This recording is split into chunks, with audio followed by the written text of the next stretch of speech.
OK, only one place to start, and that is by focusing on the big game of the weekend as Man City take on Chelsea live on Sky tonight. Huge. It is the fixture that separates our two guests. It feels appropriate to do a traditional Saturday social combined 11. I think it's a good time to do it as well because both teams are only separated by one place and 2 points in the table as we sit here right now. Absolutely. I mean, both of you guys have got your own combined 11. You know how this works by now. You each pitch a player. Best argument wins. I think we're focusing on this season, right? Yeah, exactly. It's really important that you two do this. It's very important what you two do here because he's going to start talking about reputation. You know what you're going to get with him, and it's important that you two stand by the rules because he's a maniac. OK. Yeah, this season, so I don't want to hear this treble talk, treble winner. Exactly. I don't want to hear it today. This season. Yeah. This season. And as Joe alluded to, it is best argument brought forward that gets you onto the board. If there's no disagreement, we will decide. Yeah. Not based on what we think, based on the argument. So just bear that in mind. There might be some disagreement. Yeah. I think. Yeah. There might be. There might be. OK. Starting goal. There shouldn't be. If he's done it correctly, there shouldn't be any argument. Well, let's start and keep starting goal. I've fallen on my sword immediately. Well, there's already a disagreement. Edison to Ortega. Look, it's between the two. I love Ortega. He's one of the best second-choice keepers in world football, surely. He could be a first choice for City in the long-term future. I just think Edison's probably started a few more games this season. But I've got no issue here. I think that we can both agree that it isn't Robert Sanchez. I think that's the important thing to agree on here. You know, I honestly think what Chelsea should do now moving forward, if we don't have another goalkeeper, I think we should play an outfield player in goal. Because Robert Sanchez is a liability. You've gone too far now. No, you've gone too far now. Liability. I don't understand what we're doing. I don't understand why we're persevering with a keeper that is just so out of his depth at Premier League level. So it basically isn't Robert Sanchez. Buvey can have the final say on what Man City. You're the man. Have to do Edison. OK, there we go. Going to go with Edison in goal, even though Ortega this season, I have to say... further back, Buvey, I think, in the goal. Yeah, he plays in goal. I know he does. He plays in goal. He's not... I have to say that about Ortega, by the way. He's starting an awful lot of games at the moment, Booth, so... Yeah, I'm a big Edison fan. Okay. He's very underrated. Reputation, history. Already. Right back we go to, and I think it's been quite an amicable start. Agreement, sort of, again. It can only be, right? It can only be. If he's fit, he's comparable to the very best in the world. So there's no doubt. And 6 Premier League appearances this season, though. Is the pool a bit dry at right-back between these two sides? Well, we've lost the best right-back, arguably, in Premier League history. He's gone to AC Milan literally last night. If Reece James stays fit, it's a big if, of course it is. But as a neutral to Chelsea, I don't care if Chelsea do well or not, but I want Reece James to do well. He's a brilliant fullback. He's got the capability on the ball of Trent. He's got the physicality of Kyle Walker. He could be the best right-back in world football. There's no question about it. It's just keeping him fit. It's such a shame. But when he is fit, when he's playing well, like we can see what he can do. He's fantastic at the back. Scored a last-minute equaliser for us. It was very important in our push for European football. It's him, isn't it? It has to be him.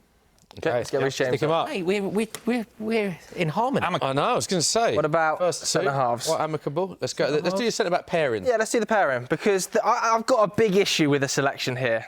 I don't think that can be allowed, Rory. Hang on, you've gone Trevor Chalobah, who's been on loan at Crystal Palace this season. The club didn't even rate him. That's not me. Is this allowed? I know he's back there now, but I mean, should this be allowed? No, because he's been playing for Palace, who, they're not at the top of the Premier League at the moment. I think he's done all right, but I think you have to put in a Akanji for just decent performances. Chalobah's better than Akanji. He's not better than him. Chalobah is better than Akanji. The fact that Chelsea sporting directors demonstrated quite how inept they are by allowing him to leave and then begging him to come back, trying to force him out of the club and then admitting that they got it wrong, doesn't mean that he shouldn't be in this debate. But is your issue the fact that he's been at Palace since, so we're building this based on performances? Played one match for Chelsea. He's played one match. Played one match, man of the match. What more do you want? 100% record. Yeah, Akanji comes in 50 million quid from Dortmund, and he's been imperious for City and part of City's best backline ever in terms of the treble-winning season. In terms of all the players available at centre half, that is the best pairing. No way. So one thing I do want to bring up is the fact that a player that hasn't been mentioned by either of you, Levi Colwill, I feel like has been the mainstay for the Chelsea backline in terms of centre-backs this season. He's had a rotation of partners, but doesn't even get a mention today. Yeah, I mean, he gets a mention if we wanted to talk about the next player. I would have Levi Colwill ahead of any Man City. But you think Trevor Chalobah's... Yeah, this season. Do you think Trevor Chalobah's a better centre-back than Levi, then? Yes, I do. Well, that's a really interesting take because I think most Chelsea fans... I think Trevor Chalobah is the best. He's got a high ceiling for you. I think Trevor Chalobah is excellent. He's never let us down. I think you saw the way that he came back into the team totally professional, was man of the match, had a goal kind of nicked off him by Noni Madueke. I haven't got an issue with that. Madueke needs to have that hunger for goals. It's no issue at all. But Trevor Chalobah should have never been let go. When Chelsea found form at the end of last season under Mauricio Pochettino, one of the major reasons that we started to find form was the inclusion of Trevor Chalobah. I think he's an excellent Premier League defender, and for some reason doesn't really get the plaudits he deserves. He's not European level like Akanji, is he? He's not a Champions League. Do we count him though? European level. Did anyone watch the Paris Saint-Germain game? Yeah, it was You want bad. to talk about European What football? about Akanji winning the Champions You League? can't bring. We're not talking about historically, are they? Yeah, we're not talking about historically, though, are we? They were your own rules, sir. They were your own rules. I mean, do we count Akanji? I know what you mean, because he's been on loan. 12 of 30, 12. He's a Palace centre-back, lads. Yeah, but he was excellent at Palace. Yeah, totally agree. Brilliant at Palace. Totally agree. The best two players available. John Stones has played more football this season, but he's been injured than Chalobah for Chelsea. 18 Premier League appearances for Akanji this season. I think Ruben Diaz definitely goes Let's up. stick Ruben Diaz up. I'll You put both him agree right, with yeah. him. Alongside Trevor Chalobah. No way. I just think that because he's only played one game for Chelsea, Yeah. we have to Man of the disqualify him. match. Yeah. 100%. I know, forward. exceptional. I'm really surprised Cole Will wasn't there. I think if one of you had presented Cole Will, Yeah, he I'd would have agree got with up. that. But we're going to go Go for on, stick Akanji. Kanji up then. Let's move on to the left-back situation. Rory's not happy with us there. No, I'm Little not. glance, eye line there. No. And you've both gone with Kukurea, Boo. Yeah, I can't stand him. He's one of those players that you don't want to play against, but if you were playing with him in your side, you love him. Do you know what I mean? And he was a wind-up, and obviously did well with Spain, unfortunately for us as England fans. Yeah. But he's actually come on leaps and bounds this season. Very well balanced, great defender, good on the ball, aggressive. I like him. Yeah, I agree with every word that Buvey said. That may be the first time I've ever said that Yeah, I was sentence. going to say. Yeah. But I agree with every word he said. But has Chelsea fans, in your own opinion in particular, changed on Marc Cucurella? Because I think there was this period, wasn't there, when he first joined the club where there was question marks. Yeah, no, it didn't work. It certainly didn't work. But this season, Maresca's got the best out of him. Don't get me wrong, I still think that he is... I think he's a good player for us, one of our best players this season. I don't think he's a particularly brilliant fullback, but he's the best out of the two that we have. Speaking of defenders, do we talk about Guardiola and his season he's had? He's a player that you haven't mentioned. 4 goals. Only Haaland and Foden have more Premier League goals from Man City this season. Most shots of any Premier League defender. I know that it's been an inconsistent season for City, but I'm surprised you haven't mentioned him in any aspect. I think he's got a massive ceiling as a centre-back. He's still very, very young. He came in, he was fantastic last season, scored goals against Real Madrid, and we won the Premier League title. It was amazing. But as a left-back this season, he's been found out, unfortunately. And he needs to have a run of games as a centre-back. He's very, very expensive. And to be shipped out left-back, I think he's done a fantastic job last season. He's been found out this season. Okay. We've just signed 2 new centre-backs. Yeah, they're for the future. Yeah, and Guardiola. Guardiola. What's Guardiola? I think Guardiola's part of that. I think early someone like 20s. Ruben Diaz has been linked with him moving. I can't believe that. John Stones is in his 30s. Akanji can play right back, centre back. There's not an issue with Man City having 4 or 5 centre backs long term. Okay, let's get Carrera stick him up in that left back slot. We have to use yours. I think Booves are closer. Yeah, we'll use Boovy's magnet and we'll move on to the... Let's start with your DM, shall we? I think there's... I'll tell you what, there's been quite a bit of agreement there with has. these two. So far. I mean, it can only be Caicedo, can't it? There isn't even a contender. That's the amazing thing about Man City this year. You can't even put one on the table. There just isn't a rival. It's Caicedo, and in other news, water is wet. Yeah. Exceptional. He's been absolutely incredible. And what I think is underrated about it, it's not about his work rate off the ball, his positioning defensively in midfield, winning the ball. It's actually he's very good on the ball. He's very balanced in midfield. He makes everyone around him in that midfield feel more secure in keeping possession. He's fantastic. He's so professional as well. Whatever's asked of him, he'll do it. When he's asked to play at right back and invert, he'll do that. When he's asked to play in central midfield and lead the team, he'll do that. I don't think there's a flaw to his game. I think that he is one of the very few genuinely world-class or potentially world-class footballers at Chelsea. Do you think he's the best defensive midfielder in the league? Well, right now, he might be right up there.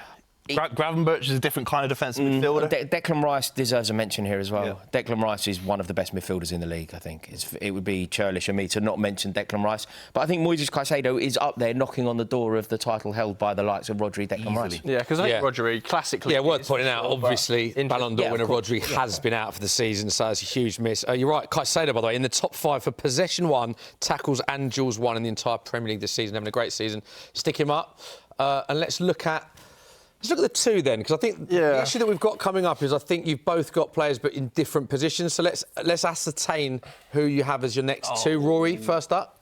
I've gone for Lavia, Enzo Fernandez partnership. Not that I think Enzo Fernandez has been great. I think he's had moments where he's been good. I think he's found form more lately. But I couldn't really think of a Manchester City option here. I genuinely couldn't. I don't think that any Manchester City player in that midfield deserves a place in this team. No, I think Rory's right. I don't think Enzo Fernandez has been that good to justify maybe over De Bruyne in the last few weeks. I mean, City's form did turn around in the last few weeks. A few wins on the bounce. I know PSG was poor, but if you actually look at the PSG game, he was fantastic against PSG. He really was. We were 2-0 up at half-time. I think you could definitely argue De Bruyne over one of those lads. It's very defensive. It's very part of the bus. Lavia and Enzo's been playing a little bit more advanced this season, hasn't he? I mean, some of his numbers: 3 goals, 4 assists, not too bad. 45 tackles, 79 times he's won possession. That's behind Caicedo, the most in the entire Chelsea squad. De Bruyne's been really good in the last few weeks. I know he's been injured, so if that's the argument, fair enough, because he's been available. But if you think about where it's gone so wrong for Man City, if you try and pinpoint the frailty, I think it's midfield, isn't it? Like, it's their midfield is why they are struggling in the way that they are. The reason why they lose games, the reason why they give away leads. I feel like the simplest answer to that is their midfield is so porous. Ours isn't.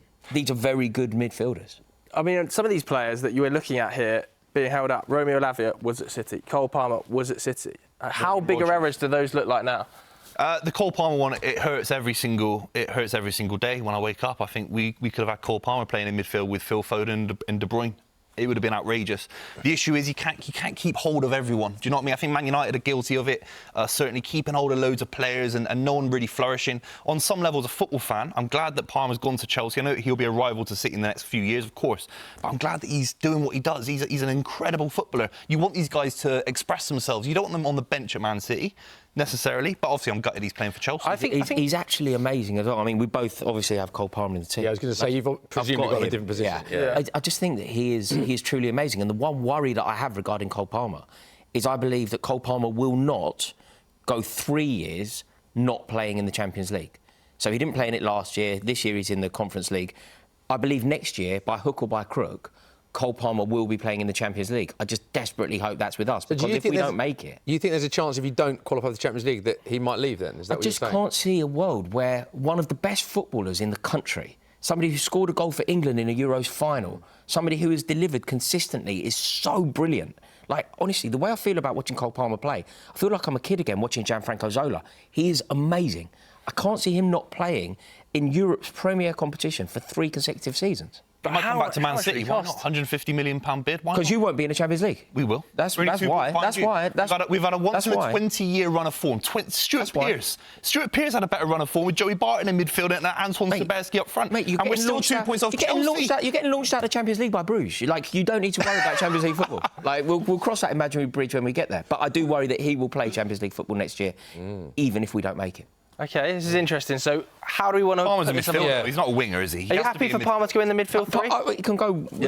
Palmer's got to be in this team, obviously. Palmer, of course. Palmer is in my team, of course he is. But and then you've got Enzo, you've got Kevin De Bruyne. Thoughts on Kevin De Bruyne this season? Because a lot of people have been vocal. 2 goals, 6 assists. Interestingly, Kevin De Bruyne has actually got the most chances created per 90 and passes into the opposition box in the Premier League this season. So per 90? OK, how many 90s are we based Not enough. Yeah, two goals, 6 assists in 15 Premier League season. Just giving it context. But when he has played, he's been absolutely fantastic. And the issue is that there's an over-reliance on him. It feels like everything that happens with Man City in the last few weeks, getting back to winning ways, it's been all through him. And it's been a little bit it's a bit ridiculous, really. I mean, the side needs 2 or 3 players doing great things. It's been just him, really, on some level. But I think he has to get in this side. No. Has he had a better season than Lavia? They're different positions, aren't they? I know, but if you want to park the bus like one other player, you want to park the bus like Jose Mourinho did in 04, then fair enough, put Lavia in. But Why I think didn't you park the bus in Paris? Huh? Why didn't you park the bus in Paris? No, you did, and you got a 1-0 win. Look, what I don't understand, right, is if you want to talk about legacy, if you want to talk about the best Premier League midfielders ever, absolutely, let's discuss De Bruyne. But De Bruyne's not in a conversation about this. But Lavia's been injured as well this season. He's not in. Okay, Fernandez played. Fernandez, take your pick. Who would you rather have, Rory? I think KDB has potentially missed quite a lot of game time, but Lavia's only put up 500 minutes of Premier League football because of it. By that logic, do we edge with that logic with Enzo? Wow. Yeah, I don't particularly... That was you. It's not my 11, mate. I don't particularly like or rate Enzo Fernandez, for the record. I just don't think Manchester City have a midfield worthy of conversation. OK, put him up. Why didn't you bring up Gundogan? No, it hasn't worked, has it, clearly? Wow. I told you, before we started this, Roy, you've really got to stick him on hard. That was an absolute placement. He's not even sure of his own picks. No. He can't stick him on the board. That's the thing. OK, where are we going next? Should we go right wing next? Looking at that midfield 3. Can't believe that midfield 3. Right wing, yeah, right wing. No City player in the midfield 3. You can't put Phil Foden... Has he got Phil Foden on that? No, because that's unjust. Like, that's Why? ridiculous. Why? Have you seen Phil Foden play football this season? I could go for Pedro Neto. I could go for Jadon Sancho. I could go for basically anyone. There is absolutely no justification for Phil Foden being even in conversation for this team. I think Rory's right, actually, to be honest. Yeah, I do. I love Phil Foden. I think he's been good in the last few weeks, but the issue is with Chelsea, despite all the money you've spent, and I think you've been good at large parts of the season, but you're still 2 points ahead of City. There's no standout wingers. I mean, Sancho has a little bit of form, Neto has a little bit of form, and Cuckoo's in and out of the side. There's no standout player. It's interesting, isn't it? Because I know that Foden has struggled at the start of the season, but he's got 6 goals. Sancho's only scored twice this season. I think it's worth doing a comparison. I like those stats. I think it is worth looking at a comparison for fairness here. Sancho, 2 goals, 4 assists in 16 appearances, 11 of those starts. Foden, 6 goals, 2 assists in 17 Premier League. Jadon Sancho is symbolic here. We've gone existential. Jadon Sancho is representing the Chelsea wingers. He is the embodiment of Sancho, Pedro Neto, whoever you want it to be. It is not Phil Foden. So why is Sancho with 2 goals this season? Let's not be ridiculous about this. Phil Foden is a wonderful player, but he has had a stinker of a season, and he does not deserve to be even discussed here. Like, why are we doing this? We're doing this on legacy. But a bad Phil Foden seas's better than Sancho's best ever season in the Premier League. Phil Foden scored his first goal of the season, like last week or whatever, didn't he? He's still got more goals than Sancho this season. No, who did his goals come against? Big size, big Premier League size. And who? I think I understand your argument. I understand your argument. Like, it's just not Phil Foden. I think that people love Foden. They want him to be good. But this season, he has been terrible. Why do you think he has... I don't think he's been terrible, because he's definitely, at least across the last sort of month, 6 weeks, he's improved dramatically. At the start of the season, that was an accusation that was being levelled at Phil, that he started a bit slowly. Why do you think that was? Without Rodri in the midfield, there's less possession, there's less balls being played through the lines, and Phil Foden's not being able to get that ball in the half-turn on the edge of the box and scoring the big goals, the reactive kind of goals that he's so good at scoring. It's such an excuse. So bad on the... No, it's not. It's such an excuse. Players get affected with injuries. But Cole Palmer, like, the ceiling is crumbling for Cole Palmer last season at Chelsea. Everything's going wrong. Like, he is literally a one-man team, and he drags Chelsea into a respectable finish, and he scores a goal for England in a Euros final. That is what big players do. It isn't about service. You know, when we talk about footballers and we go, why isn't Phil Foden performing? And you go, well, it might be the Rodri injury. No, Phil Foden has to take responsibility. Phil Foden has to take responsibility for his own abject He took responsibility last season. City won the league. He won PFA Player of the Year. He was good when things were going well. Well, Palmer was on the bench, by the way. Phil Foden was dominating Champions League finals against Inter Milan. If Phil Foden was on the bench for that. If Phil Foden was on the bench for England, England would have won a tournament. If Phil Foden was sitting on the bench watching Cole Palmer play football, England would have won a Euros by now. We can't talk about England's failures and blame on Phil Foden. That's a difference of level. There's a load of failures. Harry Kane had a poor tournament during the Euros, didn't he? Agreed. All right.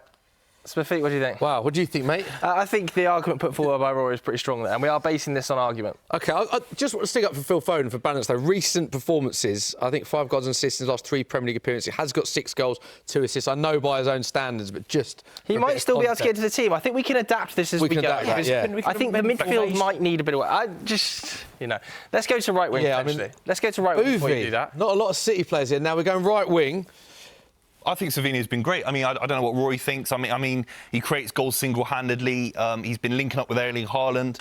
He's one of those signs that's gone under the radar a little bit. Obviously, came from Girona last season. I think he's been fantastic. There's an argument he's been better than any of Chelsea's wingers this season. He's an out-and-out winger. I think he's got more technical ability than someone like Sancho. I had Cole Palmer. You wanted him twice. You love him that much. Yeah. I think Cole Palmer deserves a second mention here, and we put him in twice just to avoid putting Savinho in. I think Savinho, for a debut season, has been pretty impressive. The goal output might not have been there, but we've got Jadon Sancho in there, who's also been impressive, but hasn't had the goal output. Yeah, I mean, happy to have Savinho? I have no choice because I can't put Cole Palmer in twice. But I would actually have made a case for another Chelsea winger. I don't think Savinho's been very good. So why didn't you bring forward Madueke? Madueke, Pedro Neto. I could have brought these players forward, but you didn't. Well, because I played a different formation. I'm sort of more tactically astute than Buvey.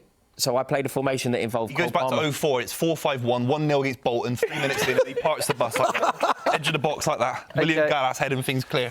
Well, Booby, you won this argument just because he hasn't brought another name to the table. Won by default. I mean, there's big question marks being asked about this combined 11 in the comments. I can just see the comments right now bubbling away, and I agree with your comments. I agree with you. I know what you mean. There's a few... It's true. You have made a pig's ear of this. Yeah, let us know exactly what you think of this as we go into the final position. Rory, have you got Erling Haaland? Having said what you said about him on this show, have you got Erling Haaland up front? I've got Nicholas Jackson. Because Why? Erling Haaland's had a terrible season. He hasn't done anything that he was supposed to do. When Manchester City were desperate for him to shine, when Manchester City lost 9 out of 11. They played 11 games of football. They lost 9 of them. He scored 17 goals this season. But as a striker, is the most important metric not how many goals you score? Surely, Nicholas Jackson, who is having a good season, I agree, 9 goals. Erling Haaland scored 17 Premier League goals. Yeah, but it's when did the team need them? It's the contribution to the team overall. Scoring goals early in the season when Manchester City were flying is one thing. But that's a big difference in output, is what I'm saying. It's not 9 and 11. No, but I think stats When did talking Jackson about score goals then? Talking about simply volume of goals. Haaland wins. Haaland wins every debate for that. He will score more goals than loads of strikers. He will score more goals than loads of strikers in history. But it doesn't make him a better player than those. It doesn't make him a better footballer, and it doesn't make him a better striker. You don't think he's a better striker than Jackson, Erling Haaland? Be honest. I don't think he's having a better season. He's got more by his goals. own standards. He's got more goals. Yeah, but it's so much more complex. Your boy's playing in the Europa Conference League. So will your boy be playing in that next season? Don't worry. We'll see. Are 1 point away from you in the Champions League spots. Don't worry. But Haaland's getting goals in the Champions League this season. We're talking about Isak, right? Everyone says Isak's a beautiful footballer and he's got the goals. Yeah. Haaland's got 2 more goals than Isak this season. Yeah, come on, lads. Okay, Rory, who would you rather have in your side, Nicholas Jackson or Erling Haaland? This season? Yeah. No. Come on, Rory. Who would you rather have in your side, Nicholas Jackson or Erling Haaland? Erling Haaland is a better player than Nicholas Jackson. This season? But this season, I think that Erling Haaland has gone missing when his team needed him most. I agree. By the way, he's had a poor season by his own standards. He's got a brand new contract, and as a City fan, his link-up play has to improve 1,000,000%. I think he works hard for the side, but his link-up play, his first touch, it has to improve. You're spot on. But he's still better than Jackson. Of course he's better than Jackson. He's better than Jackson overall. But his contribution. Haaland's a generational striker. He's a 1 in a 20. His contribution to Manchester City this season, when Manchester City needed him, was the first time that they found themselves in the trenches since he's been at the club. Erling Haaland. It's quite interesting, isn't it? I suppose Chelsea over the last month or so have been a little bit more in the trenches. There's only, 1 win in 5, and Jackson hasn't scored in 6 games. 1 win in 5 is quite good form for us. Jackson hasn't scored in 6 games. Yeah, but the standards are so different. Erling Haaland is supposed to be driving Manchester City towards the title and towards European glory. So therefore, his objective has failed far more dramatically than Nicholas Jackson's objective. Nicholas Jackson win the Conference League. Yes, and he's on course. And scrape top 4. Yes, yes, exactly that, and he's on course. I mean, I think with this, it has to be Haaland. I actually think Buvey makes a good point when he says Haaland is judged by his own standards. People who are saying he's having a bad season are judging him based on his season, last season, the season before. The fact that he's still got 17 Premier League goals at this stage of the season. How many did he get? When it really matters for Haaland? Games against Liverpool, games against Arsenal, games when it really matters. Is he there? Does he scored against Arsenal? Scored against Arsenal in a draw. Decided to have a pop at Mikel Arteta and never looked back. There we go. OK, so I'd like to say they've agreed on this, but they've really not agreed on pretty much any of it. What has happened to the midfield? Yeah, there is confirmation of Rory and Buvey's combined 11 based on this season. What's happened there? Let us know. Give us your honest take on that 11. You might like it, you might not. It's up to you. That's what you think.